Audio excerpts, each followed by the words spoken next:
में से कोई वोट खराब करते हो या बिगाड़ते हो तो मैं समझता हूं कि इस बार तो चाहे हमने कैसे भी कर लिया और आगे सीट रिजर्व हुएला और ये बार ये कोई वोट की कमी पड़ गई तो फिर आने वाला हुकोला मीर हाई भी न हुकेला ये एमएलए ना। तो आप लोगों से निवेदन है कि आप एक वोट बार मत जाने देना।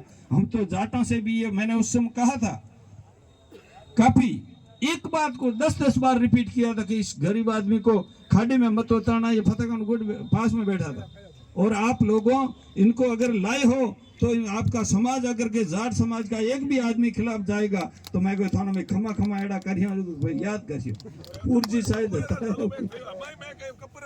ठीक है नहीं। तो इसलिए जीत रहे हैं, लेकिन आप एक भी वोट अपना जो आने वाला एक फूलता हुआ पौधा उसको मुरझाने का काम मत करना, ये मैं आपसे अपील कर रहा हूं। और एक वोट भी मत जाने देना। 45 साल में अगर अमीन साहब रे फुंकारो नहीं हुआ तो हमें वही कोई किसी भी सूरत में। अब मैं आता हूं कि सामान्य जाट समाज लाए हमारे सामने उम्मीदवार। हमने कहा आपका बेटा लाओ तो मोरो तो बेटो है। हमने आपके बेटे को मान करके हमारे वोट देने तय किए और आप देख लो सर्वे करके कि अनुसूचित जाति और जनजाति के लोग एक मुश्त वोट दे रहे हैं। हचनी होगन तो लीजिए को नहीं, लेकिन एक मुश्त वोट दे रहे हैं, ठीक है नहीं। अब जो मुझे इस साइड वाली शंका थी वो भी निकल गई है। सामान्य जो ये किसान वर्ग है, जाट समाज है, और मैं नमस्कार तो उनको करता हूँ जो उस दिन 6 तारीख को सामान्य 36 कौम के लोग जिसमें राजपूत बच्चा वास्तव में 36 कौम जिसको कहते हैं उस सभा में थे। मैंने सभाएं तो बहुत सारी देखी।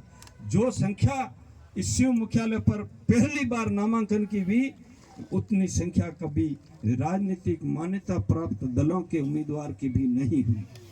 तो आप सभी 36 कौमों ने हाथ तो अपन लोग ही डालियो तो हुए रमेनो, लेकिन आशीर्वाद देने के लिए सबका हाथ 36 कौम का उठ गया जिसमें कोई जाति पीछे नहीं रही। तो अब ये बात हमें को इस राजस्थान में बिल्कुल चर्चा का विषय होना चाहिए कि जनता ने जो जिस पार्टियों ने जिसको टिकट दे करके ठुकरा दिया उसे इस सामान्य मतदाताओं और 36 कौम ने उसको गले लगा दिया। तो आप लोगों से मेरा निवेदन है कि आने वाली 25 तारीख को इस प्रजातंत्र का त्योहार है। त्योहार एक होता है, उस दिन हम खाते हैं और दूसरे दिन खत्म हो जाता है, लेकिन ये त्योहार ऐसा है कि उस दिन जो त्योहार आप मनाओगे तो 5 साल तक उसके फल खाओगे, अच्छे आदमी को जीतोगे।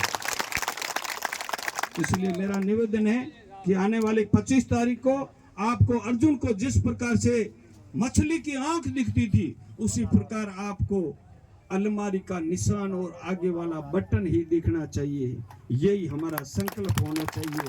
ज्यादा मैं आपका समय नहीं लेना चाहता हूं, लेट हुए हैं, लेकिन आप बड़ी संख्या में पधारे हैं।